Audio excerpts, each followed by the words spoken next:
31 December અને નવા વર્ષની ઉજવણીને લઈને ખેડા જિલ્લા પોલીસ સંપૂર્ણ એક્શન મોડમાં આવી છે।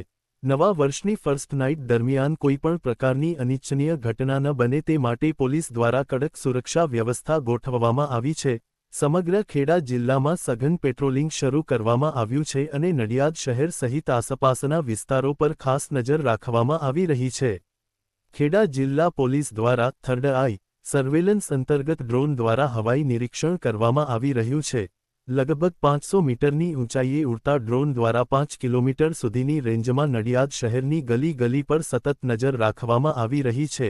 ખાસ કરીને દારૂની પાર્ટીઓ, ડ્રગ્સનો સેવન અને ગેરકાયદેસર પ્રવૃત્તિઓ પર પોલીસનું હાઈટેક વોચિંગ ગોઠવાયું છે। જમીન પર પોલીસ વોચની સાથે આકાશમાંથી પણ સુરક્ષા પર દેખરેખ રાખવામાં આવી રહી છે।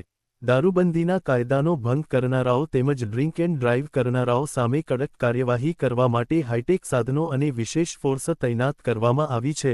સમગ્ર જિલ્લામાં 900મી વધુ પોલીસ કર્મચારીઓ અને 60મી વધુ અધિકારીઓની ટીમ ફર્સ્ટ નાઇટ દરમિયાન સતત ફરજ પર રહેશે। પોલીસનો મુખ્ય ઉદ્દેશ નાગરિકોની સલામતી સુનિશ્ચિત કરવાનો અને નવા વર્ષની ઉજવણી શાંતિપૂર્ણ રીતે સંપન્ન કરાવવાનો છે।